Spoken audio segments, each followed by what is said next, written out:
Fathers day. Fathers day जो आहे त्याचा थोडक्यात आपण इतिहास पाहूया की कधी केव्हापासून का हा फादर्स डे सुरू झालेला आहे. पहिला फादर्स डे 19 जून 1910 साली वॉशिंग्टनमध्ये साजरा करण्यात आला. सॅनोरा स्मार्ट डॉड ही महिला 1909 साली मायवारचा संदेश ऐकत होती आणि तो संदेश ऐकताना त्यावरून तिला फादर्स डेची कल्पना आली. तिला वाटलं फक्त आयांनाच का एवढा सन्मान, त्यांचंच का एवढं कौतुक, बापांना हा सन्मान का नाही. ते सुद्धा कुटुंबामध्ये मोठी जबाबदारी पार पाडित असतात. ते सुद्धा कुटुंबामध्ये जबाबदारी पाडत असताना पार पाडित असताना मोठे कष्ट करतात आणि ते सुद्धा सन्मानासाठी पात्र आहेत. तिच्या कुटुंबातील अनुभवामुळे तिला तसे वाटले. तिचा बाप फार शांत आणि सौम्यवृत्तीचा मनुष्य होता. तिची आई 6व्या लेकराच्या बाळंतपणामध्ये मृत्यू पावली. आईच्या नंतर ह्या मनुष्याने तिचा व तिच्या बहीण भावंडांचा प्रतिपाळ केला. वॉशिंग्टनमध्ये त्याचं छोटंसं शेत होतं. मोठं काबाड कष्ट करून लेकरांची तो देखभाल करीत असे.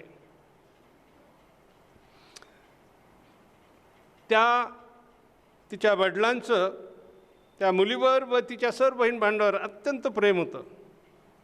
त्यांची सर्व प्रकारची काळजी तो घेत असे आणि त्यांच्यासाठी कष्ट करून शिक्षण देऊन त्यांना समाजामध्ये जीवनामध्ये उभं राहण्यास त्याने सहाय्य केलं.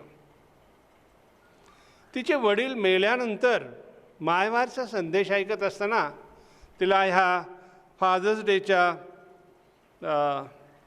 संदर्भात कल्पना आली. तिने ही कल्पना आपल्या पालकांना आणि इतर अनेक जणांना तिने सांगितली आणि त्यांना प्रवृत्त केलं की आपण फादर्स डे पाळला पाहिजे. आणि तिची ही कल्पना अनेकांना पटली आणि ते सुद्धा तिच्याशी सहमत झाले. आणि त्यानंतर आपण पाहतो की वॉशिंग्टन या ठिकाणी 19 जून 1910 पहिला फादर्स डे सेलिब्रेट करण्यात आलेला आहे. मग हळूहळू त्याचं क्षेत्र वाढत गेलं. वॉशिंग्टनपासून इतर जिल्ह्यामध्ये, दुसऱ्या स्टेट्समध्ये असं पसरत ते संपूर्ण अमेरिकेमध्ये पसरलं आणि त्यानंतर अमेरिकेच्या बाहेर इतर देशामध्ये सुद्धा लोक फादर्स डे पाळू लागले. प्रेसिडेंट निक्सन 1972 साली ज्यावेळेस ते प्रेसिडेंट होते, अमेरिकेचे प्रेसिडेंट होते, त्यावेळेस त्यांनी या फादर्स डेला सरकारी मान्यता दिली आणि तो गव्हर्मेंट हॉलिडे म्हणून त्यांनी डिक्लेअर केला. आज जगामध्ये वेगवेगळ्या ठिकाणी फादर्स डे वेगवेगळ्या दिवशी पाळला जातो. पण बहुसंख्य राष्ट्रांमध्ये जून महिन्याचा 3रा रविवार हा फादर्स डे म्हणून पाळला जातो. देवाने मनुष्याला पित्या होण्याचा अधिकार दिला, त्याच्याबरोबर त्याला बाप म्हणून जबाबदारी दिली. एखादं दाम्पत्य ज्यावेळेस त्यांना मूल होतं त्यावेळेस त्यांना आईवडील होण्याचा अधिकार प्राप्त होतो. आणि पवित्र शास्त्र आपल्याला या पित्याला काय बोध करतं, काय सांगतं किंवा काय अपेक्षा करतं हे आज आपण थोडक्यामध्ये पाहणार आहोत. या ठिकाणी आपण पाहतो की कोणताही चांगला पिता होण्यासाठी प्रथमतः तो चांगला पती असायला पाहिजे. चांगला पती हा चांगला पिता होऊ शकतो. आणि चांगला पती होण्यासाठी या ठिकाणी आपण पाहतो की देवाचं वचन आपल्याला काय सांगतं. पहिली गोष्ट, पती असल्याशिवाय पिता होता येत नाही. लग्न झालेलं असलं पाहिजे आणि देवाच्या आणि समाजाच्या दृष्टीने ती योग्य बाब आहे. इफिस्करास पत्र याचा 5वा अध्याय आणि 25 आणि 28 वचनामध्ये आपल्याला काय सांगितले आपण त्या ठिकाणी पाहूया. पतींनो, जशी ख्रिस्ताने मंडळीवर प्रीती केली तशी तुम्हीही आपापल्या पत्नीवर प्रीती करा. ख्रिस्ताने मंडळीवर प्रीती केली आणि स्वतःच तिच्यासाठी समर्पण केलं. आणि 28वा वचन, त्याचप्रमाणे पतीने आपापली पत्नी आपले शरीर आहे असे समजून तिच्यावर प्रीती करावी. जो आपल्या पत्नीवर प्रीती करतो तो स्वतःवरच प्रीती करतो. आणि या ठिकाणी आपण पाहतो की पुरुषाला सुद्धा ही एकच आज्ञा दिलेली आहे, प्रीती, पत्नीवर प्रीती करणं.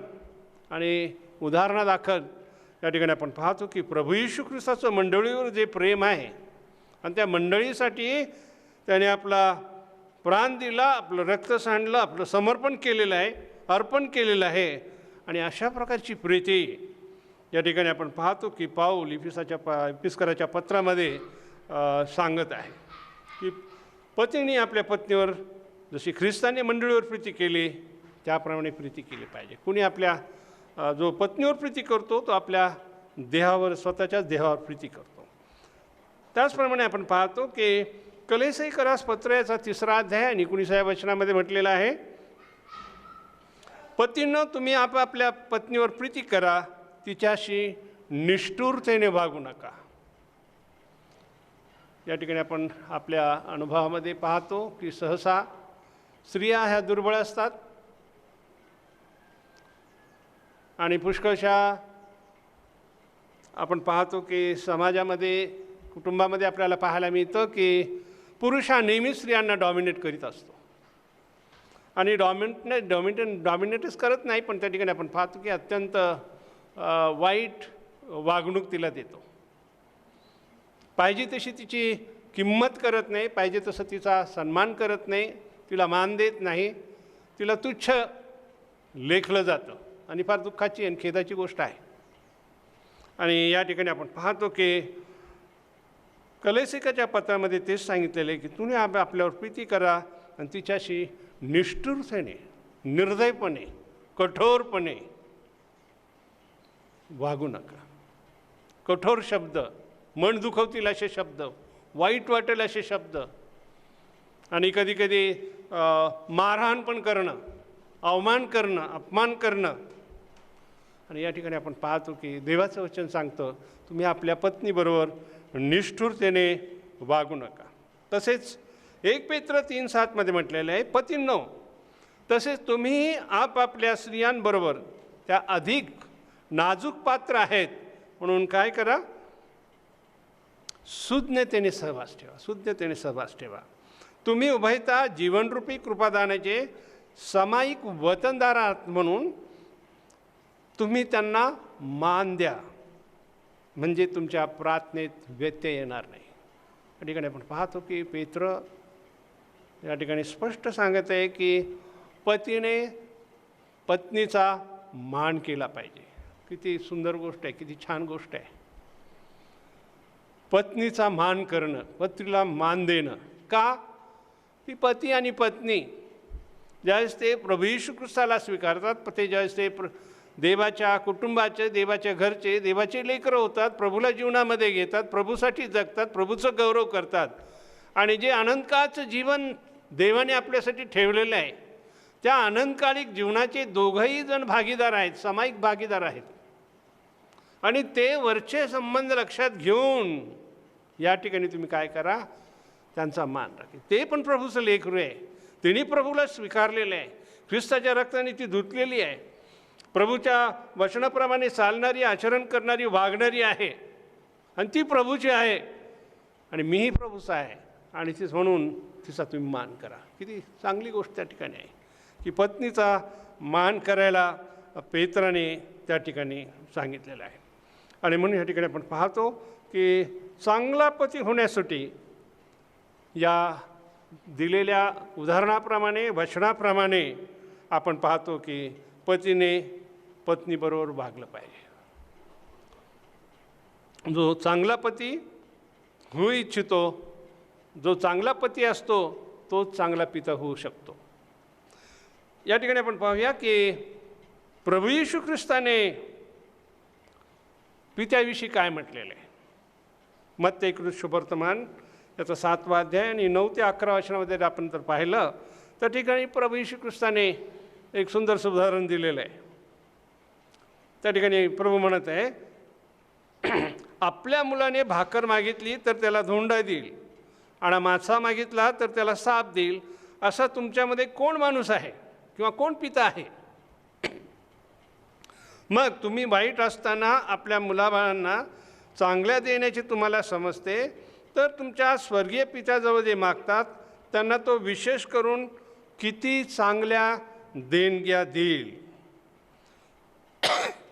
या ठिकाणी आपण पाहतो की प्रभू येशू ख्रिस्ताने जगिक जो पिता आहे तो आपल्या लेकरा बाळांसाठी कशा प्रकारे त्यांची निगा राखतो, कशा प्रकारे त्यांची काळजी घेतो, कशा प्रकारे त्यांचा पुरवठा करतो, कशा प्रकारे त्यांचं मार्गदर्शन करतो, या सर्व त्यामध्ये सांगितले की जे उत्तम ते देण्याचा बाप आपल्या लेकराला देण्याचा प्रयत्न करतो. आणि या ठिकाणी आपण पाहतो की जगिक जो पिता आहे त्याची स्वर्गीय पित्याबरोबर तुलना केलेली आहे. स्वर्गीय पिता आणि स्वर्गीय पिता केव्हाही सर्वश्रेष्ठ आहे. स्वर्गीय पित्याचे काही गुणधर्म आपण पाहू की जे जगिक पित्यामध्ये पण असायला पाहिजेत. पहिली गोष्ट की स्वर्गीय पिता हा तुमचा आणि माझा आणि सर्वांचा काय आहे, निर्माण करता आहे. स्वर्गीय पिता हा प्रेमळ आहे. त्याचप्रमाणे आपण पाहतो की स्वर्गीय पिता आपला पुरवठा करतो, सर्व प्रकारे आपली काळजी घेतो. स्वर्गीय पिता आपलं संरक्षण करतो, जे उत्तम ते आपल्याला देतो. स्वर्गीय पिता आपल्याला शिक्षा करतो, आपण चुकलो तर शिक्षा करतो, शासन करतो. परंतु प्रियांनो, ह्या शासनामागे सुद्धा त्याची काय इच्छा असते की त्याने त्याच्या इच्छेप्रमाणे वागावं. त्या शासनामागे पण उद्देश आहे. काय उद्देश आहे? शिक्षण आणि शिस्त, आणि त्यामागं प्रीती आहे. त्या प्रीतीमुळं काय करतो, स्वर्गीय पिता शासन करतो. आणि या ठिकाणी आपण पाहतो जे स्वर्गीय पित्याचे गुण आहेत, गुणलक्षण, ते जगिक पित्यामध्ये आपल्या लेकरासाठी असले पाहिजेत. उत्पत्ती याचा 18वा अध्याय आणि 17 ते 19 वचनामध्ये अब्रामाला परमेश्वराने काय म्हटलेलं आहे? अब्रामाविषयी परमेश्वर म्हणतो, मी त्याची निवड केली ती यासाठी की त्याने आपल्या लेकरास व आपल्या पश्चात आपल्या घराण्यास आज्ञा द्यावी आणि त्यांनी न्यायनीतीने वागण्यासाठी परमेश्वराचा मार्ग आचरावा. यासाठी की परमेश्वर अब्रामाविषयी जे बोलला ते सिद्धीस न्यावा. या ठिकाणी पाहतो परमेश्वराची काय योजना आहे की अब्रामाने आपल्या लेकरांना आपल्या पश्चात आपल्या घराण्यातल्या सर्वांना काय करावं, देवाच्या आज्ञा आणि विधी आणि नियम पाळायला त्या ठिकाणी शिकवावं. कशासाठी? ते जर त्यांनी पाळलं तर अब्रामाला देवाने जे वचन दिलेले ते वचन त्यांच्या ठाई पूर्ण होईल. या ठिकाणी किती चांगली गोष्ट आहे त्या ठिकाणी की जर आपण आपल्या लेकरांना देवाचा मार्ग शिकवला, देवाच्या इच्छेप्रमाणे चालायला शिकवलं, देवाचं वचन सांगितलं, देवाच्या वचनाप्रमाणे जर त्यांना आपण घडलं, तर देवाचं जे अभिवचन आपल्यासाठी देवाने दिलेलं आहेत, पवित्र शास्त्रामधले जेवढी काही अभिवचनं परमेश्वराने आपल्याला दिलेली आहेत ती अभिवचनं काय होतील, आपल्या जीवनामध्ये पूर्ण होतील. मग किती मोठा आशीर्वाद आहे त्या ठिकाणी की जर आपण आपल्या लेकरांना देवाच्या मार्गाने चालवलं, देवाच्या मार्गाचं शिक्षण दिलं, देवाच्या शिस्तीमध्ये, भयामध्ये, ज्ञानामध्ये, शिक्षणामध्ये जर त्यांना वाढवलं, तर देवाच्या अभिवचनं आपल्या जीवनामध्ये काय होतील, परिपूर्ण होतील. आणि या ठिकाणी आपण पाहतो की लेकरांना कशा प्रकारचं शिक्षण द्यावं.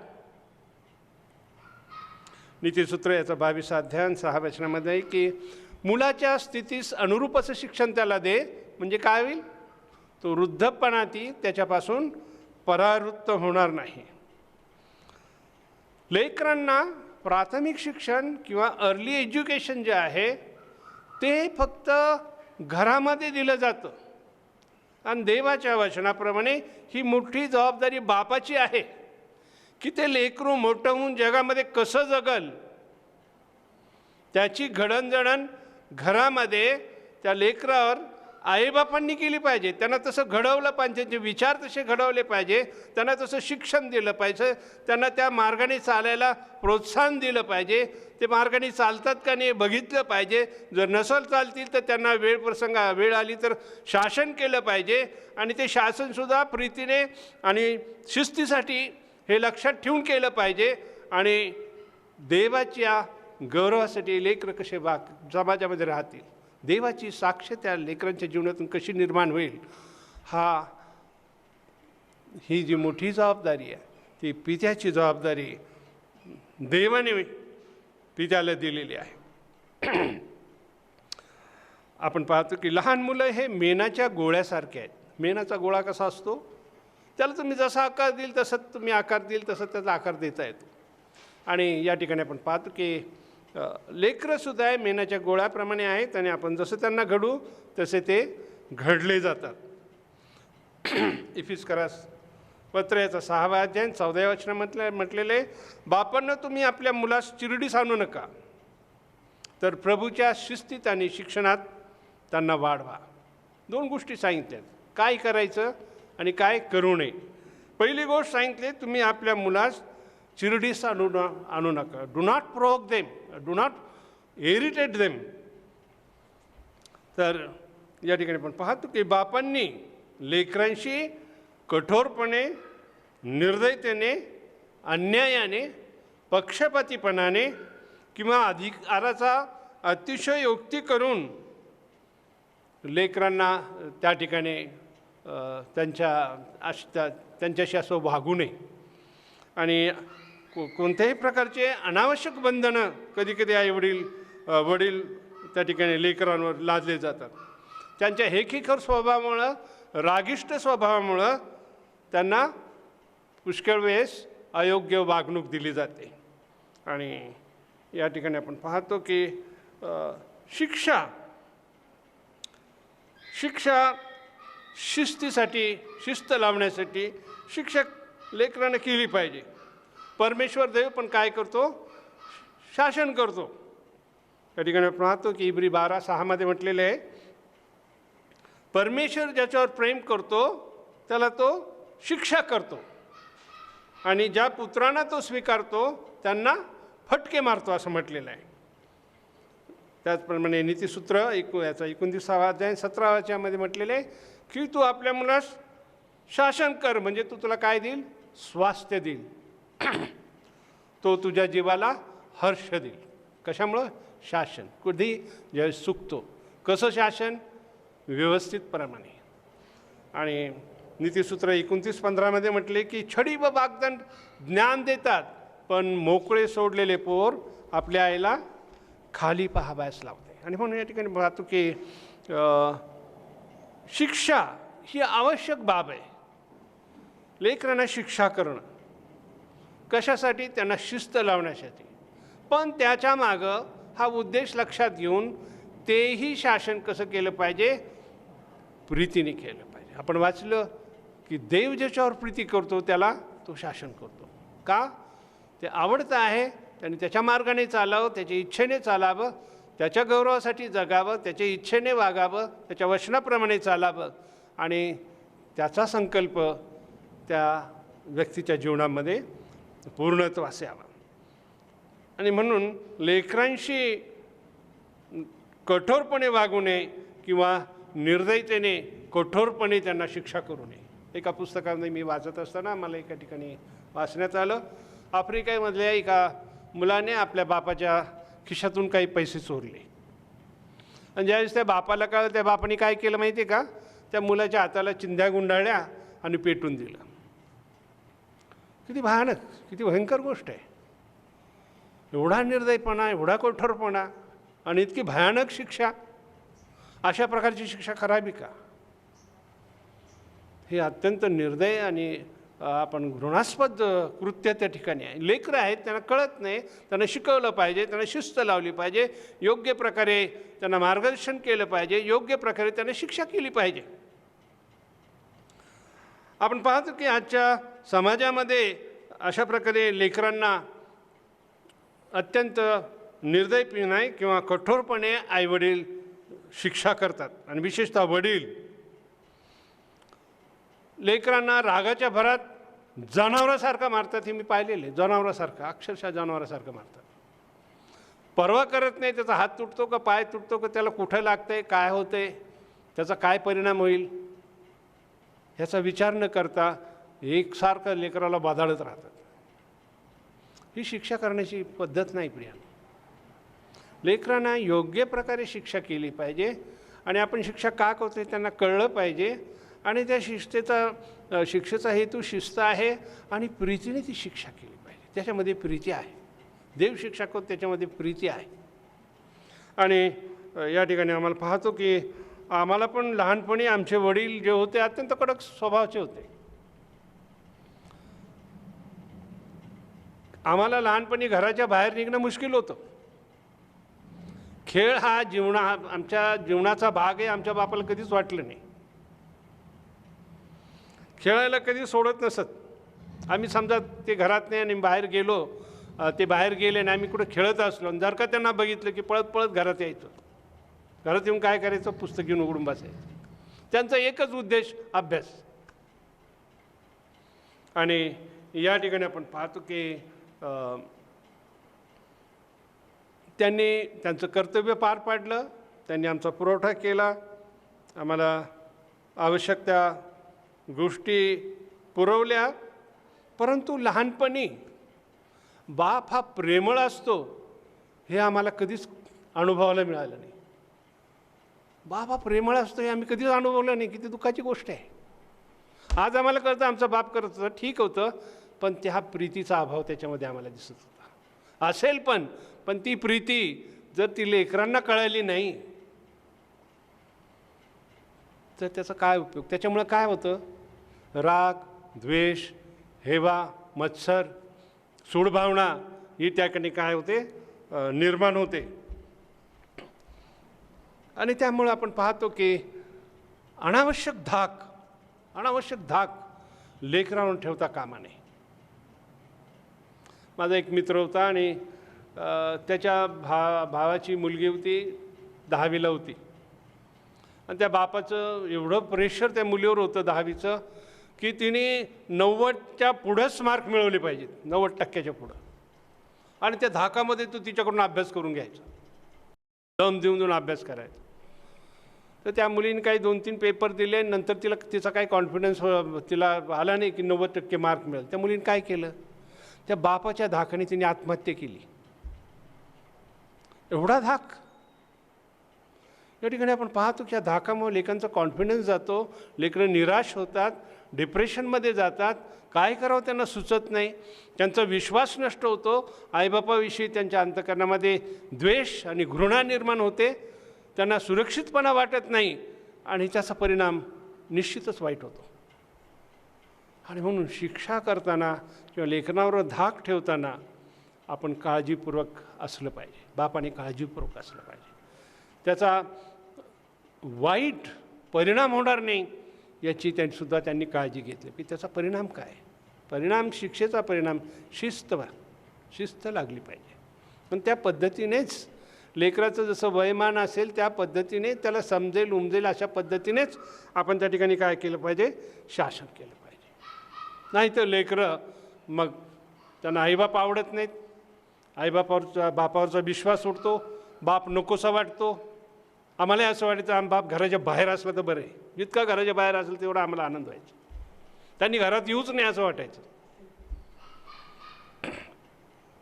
एकदा माझ्या पुतण्याचा लहान मुलगा एलोन, तो एकदा मस्ती करत होता आणि तो मस्ती करत असताना मी त्याला दाबलं. त्याच्यावर मी ओरडलो आणि त्याला शांत राहायला सांगितलं. तो शांत झाला, माझ्याकडे बघत राहिला आणि माझ्याकडे बघता बघता मला काय म्हणतो, तुझं पोट दुखू दे, तुझी कंबर दुखू दे. म्हटलं का? त्यामुळं काय होईल? मग मला बरं वाटेल ना. 3 वर्षाचं लेकरं कशा प्रकारची सूड भावना त्याच्या ठाई निर्माण होते कल्पना करा. इतक्या लहान वयामध्ये लेकरांनाच त्या ठिकाणी सूड भावना आहे. तर जसजसे ते बाळतात आणि त्यांच्यावर अन्याय होतो, त्यांच्यावर अनावश्यक धाक किंवा अतिशयोक्ती अधिकाराची केली जाते, त्यावेळेस त्या लेकरांच्या मनावर कशा प्रकारचा परिणाम होत असेल. आणि म्हणून लेकरांच्या अशा प्रकारे लेकरं एखाद्या वेळेस मानसिक विकार त्यांना जडतो.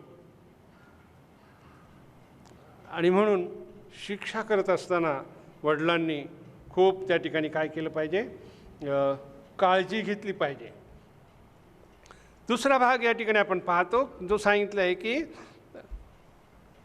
प्रभूच्या शिस्तीत व शिक्षणात त्यांना वाढवा. प्रभूची शिस्त आणि प्रभूचं शिक्षण कोणाला सांगितलंय? बापांना सांगितलं. बापांनो, आपल्या मुलास चिरडीस आणू नका.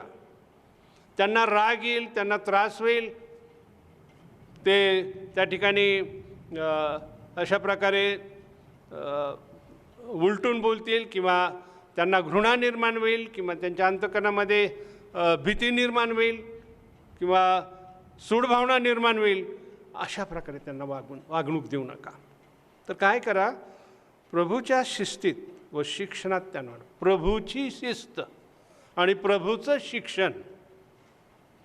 आता या ठिकाणी आपण पाहतो की ज्या बापाला प्रभूमधली शिस्त नाही, प्रभूमधलं शिक्षण नाही, त्याच्या लेकरांची केवढी दुर्दशा होणार. प्रभूमधली शिस्त काय, प्रभूमधलं शिक्षण काय, हे जर त्या बापाला माहीत नसेल, त्या लेकरांचं काय होणार? लेकराचं काय होईल?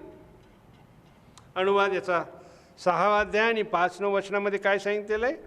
तू आपला देव परमेश्वर याच्यावर पूर्ण मनाने, पूर्ण जीवाने व पूर्ण शक्तीने प्रीती कर. ज्या गोष्टी आज मी तुला बजावून सांगत आहे त्या तुझ्या हृदयात ठसव आणि त्या तू आपल्या मुलाबाळांच्या मनावर बिंबीव. आणि घरी बसलेला असता, मार्गाने चालत असता, निजता उठता त्याविषयी तू बोलत जा. त्या आपल्या हाताला चिन्हादाखल बांध आणि आपल्या डोळ्यांच्या मध्यभागी कपाळपट्टी म्हणून लाव. आपल्या दाराच्या बाह्यावर व आपल्या फाटकावर त्या लिही. या ठिकाणी आपण पाहतो की या शास्त्रवचनामध्ये जे सांगितलेलं आहे, पहिली गोष्ट पूर्ण मनाने, पूर्ण जीवाने, पूर्ण शक्तीने प्रीती कर. आणि ज्या गोष्टी म्हणजे जे वचनं मी आज तुला सांगितले आहे ते तू आपल्या आधी सांगितले, तू आपल्या हृदयावर ठसव. बापाच्या हृदयामध्ये देवाची वचनं आधी ठसली पाहिजे. ती कधी ठसतील? वाचलं तर, ऐकलं तर, त्याचं मनन केलं तर, त्यातलं सत्य समजलं तर मग ते मनात ठसतील. आणि मग सांगितले की तू आपल्या मुलाबाळांच्या मनावर ते बिंबव. आधी स्वतःच्या हृदयावर ते ठसव आणि मग मुलाबाळांच्या मनावर ते ठसव, असं बिंबीव असं त्या ठिकाणी सांगितलेलं आहे. उठता बसता चालताना झोपताना त्या वचनाविषयी बोलत जा. ते सत्य त्यांना कळू दे, देवाची वचनं त्यांना कळू दे, त्यांच्या अंतःकरणामध्ये ते रुजू दे, ते सत्य त्यांना समजू दे, ती वचनं त्यांची पाठ होऊ देत. त्या वचनाप्रमाणे वागायला चालायला त्यांना शिकव. आणि म्हणून या ठिकाणी आपण पाहतो की देवाचं वचन बापाला माहीत असलं पाहिजे. बाप हा घराचा प्रमुख याजक आहे.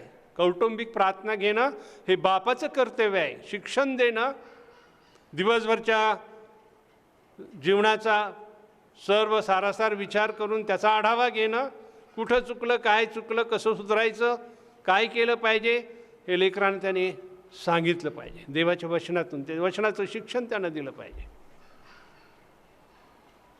प्रार्थना घेतल्या पाहिजेत. आई वडील प्रार्थना करणारे पाहिजेत. लेकरांनी बापाला प्रार्थना करताना बघितलं पाहिजे. ती शास्त्र वाचतोय, प्रार्थना करतोय आणि लेकरांना दाखवायसाठी म्हणून ते प्रार्थना शास्त्रवाचन करायचं नाही. ते आपला जीवनाचा एक अविभाज्य भाग झाला पाहिजे. शास्त्रवाचन आणि प्रार्थना लेकरांना दिसू द्यात.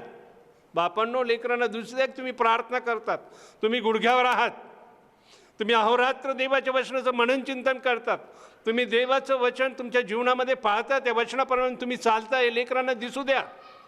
देवाच्या वचनाविरुद्ध तुम्ही जात नाही. पण दुःखाची गोष्ट आहे प्रियानो, आजकालच्या लेकरांना असे आईबाप लाभणं फार दुर्मिळ झालेलं आहे. सुशिक्षित असतील, चांगली नोकरी असेल, पोझिशन असेल, पैसा असेल, सगळं काही आहे, पण प्रियानो जर तो प्रभू जीवनामध्ये नाही, त्या प्रभूप्रमाणे जर जीवनातलं आचरण नाही आणि मग सगळं जग जरी मिळवलं त्याचा काय फायदा?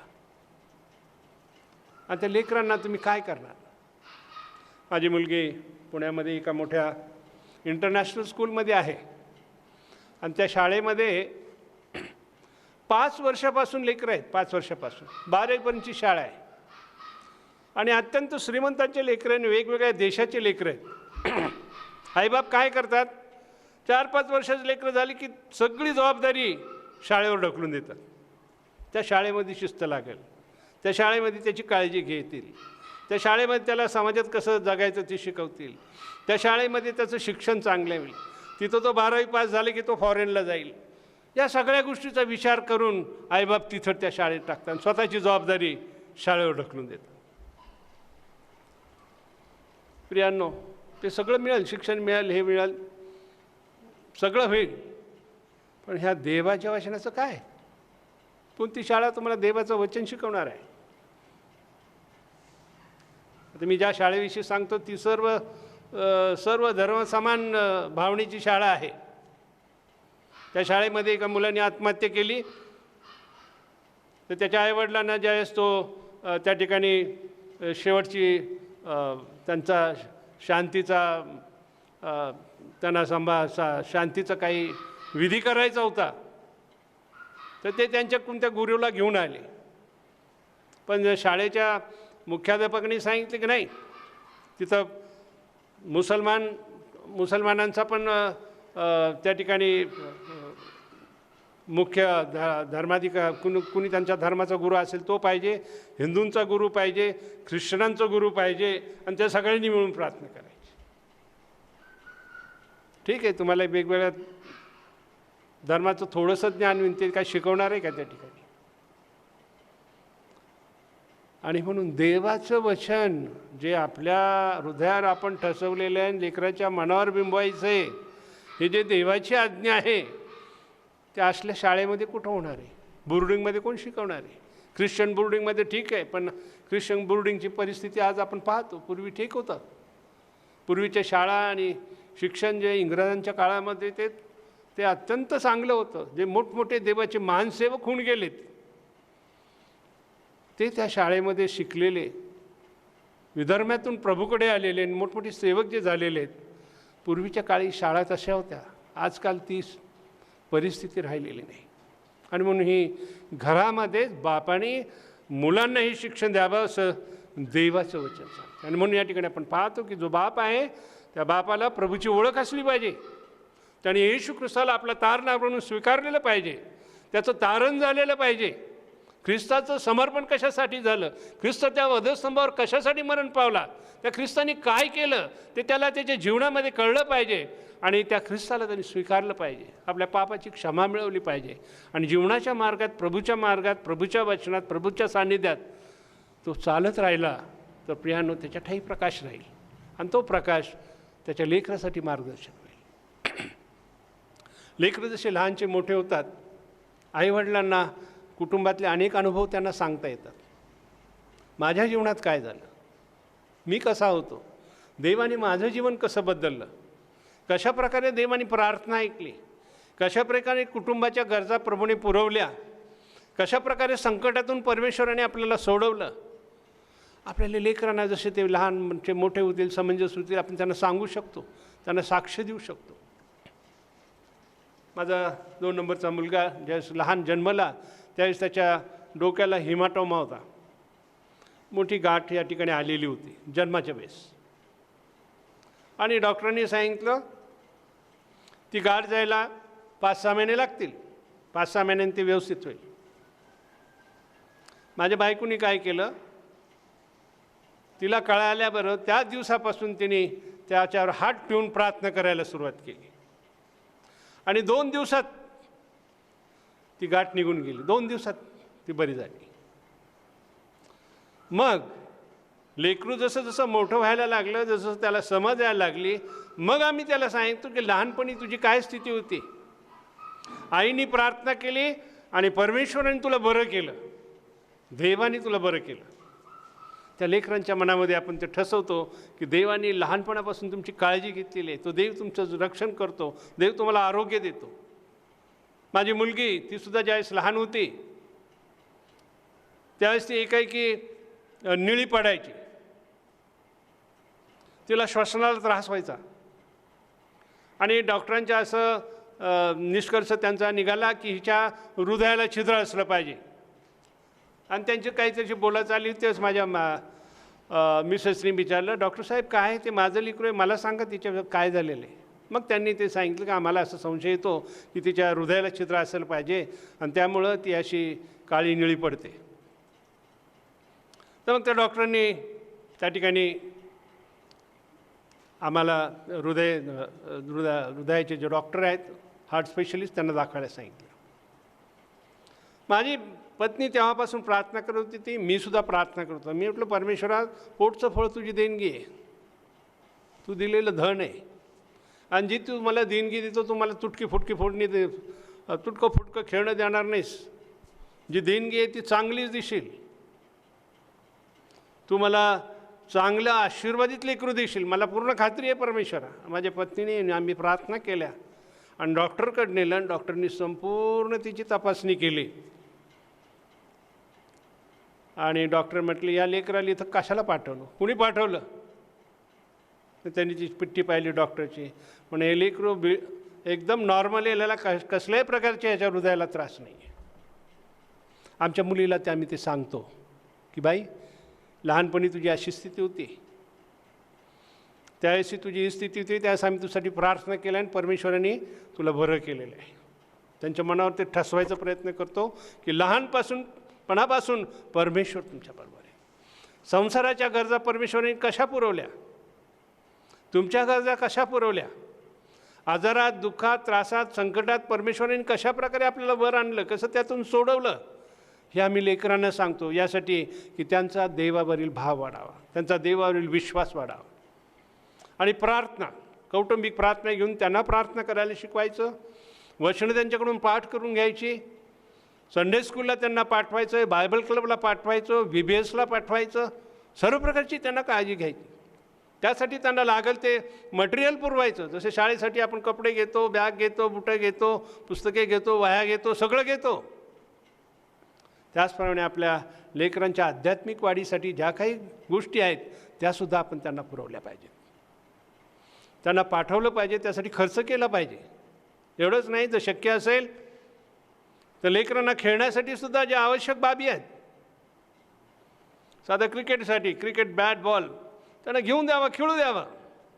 फुटबॉल त्यांना ग्राउंड वगैरे असेल तर खेळू द्यावा त्या ठिकाणी. घरातले काही बैठी गेम असतील सुट्टीच्या दिवसात त्यांना खेळू द्यावं. मित्रमैत्रिणीमध्ये मिसळू द्यायला पाहिजे. एकमेकाच्या घरी जाणं येणं ठीक आहे, त्याच्यावर लक्ष ठेवलं पाहिजे. ते कुठं जातात, काय करतात, काय शिकतात, या सर्व गोष्टींवर बारकाई लक्ष ठेवलं पाहिजे.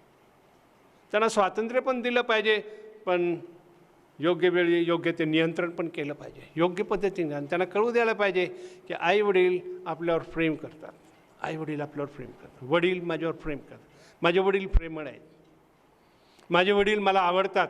लेकरांनी असं म्हटलं पाहिजे, माझे वडील मला आवडतात.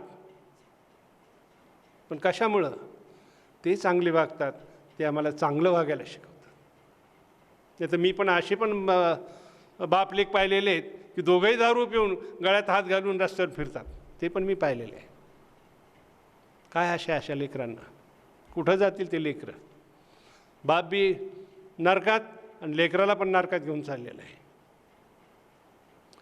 देवाने दिलेलं धन आहे, ती आपली जबाबदारी आहे. त्याचा जबाब आणि त्याचा हिशोब देवाला द्यावा लागणार आहे, परमेश्वराला हिशोब द्यावा लागणार आहे.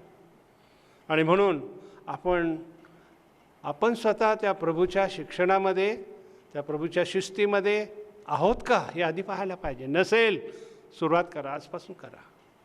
पहिलं ते वचन घ्या, वचनाचा अभ्यास करा, प्रार्थना करा, आपलं अंतःकरण परमेश्वराकडे उघड करा, प्रभूला आपलं जीवन समर्पित करा, ख्रिस्ताला जीवनामध्ये घ्या, त्याचा प्रकाश येऊ द्या, त्याचं जीवन तुमच्या ठाई येऊ द्या, त्याचं वचन तुमच्या ठाई कार्य करू द्या, तुमचं परिवर्तन होऊ द्या.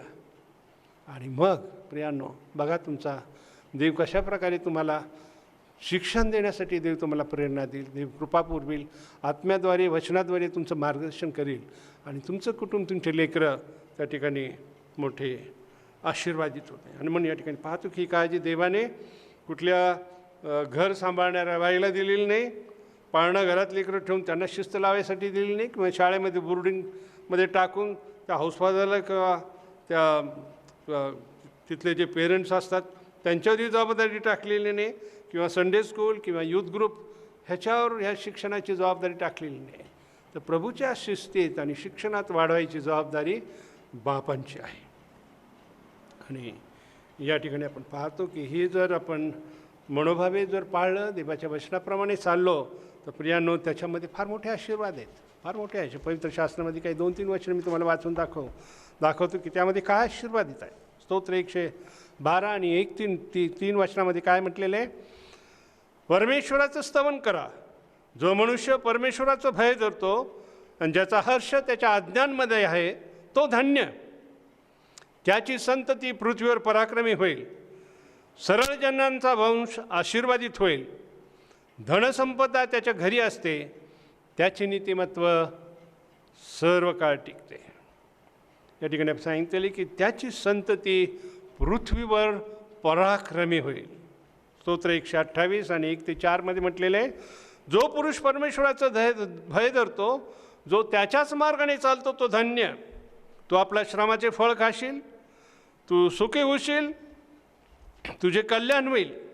तुझ्या माझघरात तुझी स्त्री सफळ द्राक्षीच्या वेलीसारखे होईल आणि तुझे मुले तुझ्या मेजाभोवती जैतुनाच्या रोप्यासारखे होतील.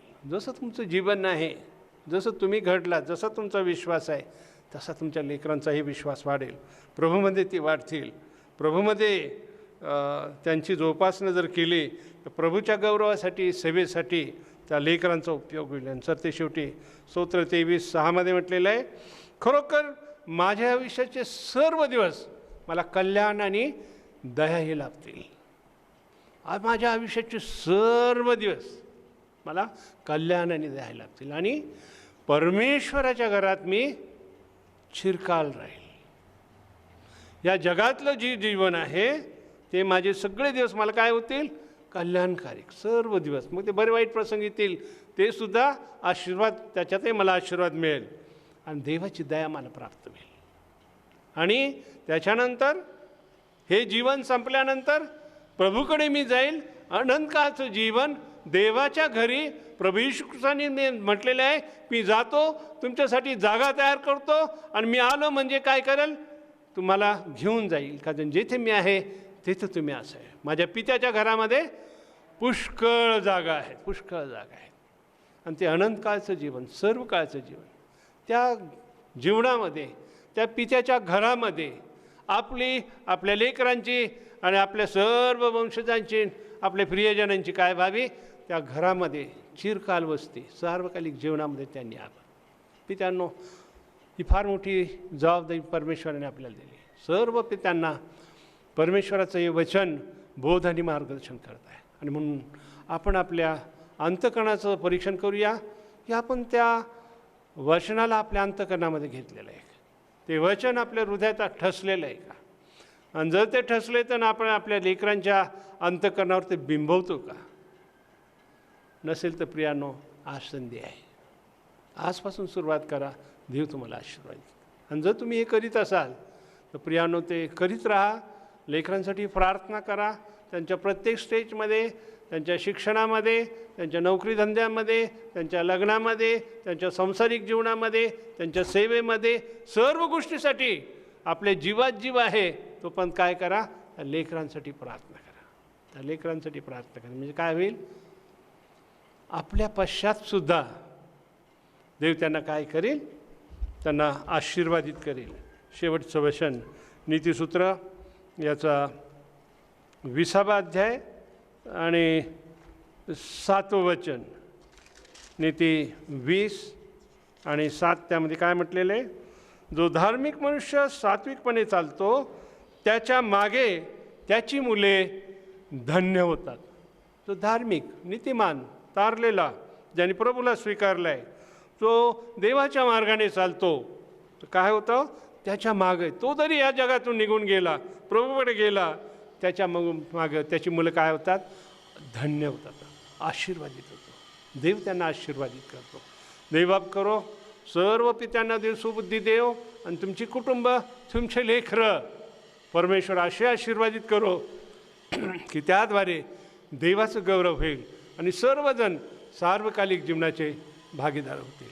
देव आपणास आशीर्वाद देव. Praise the Lord. आमेन.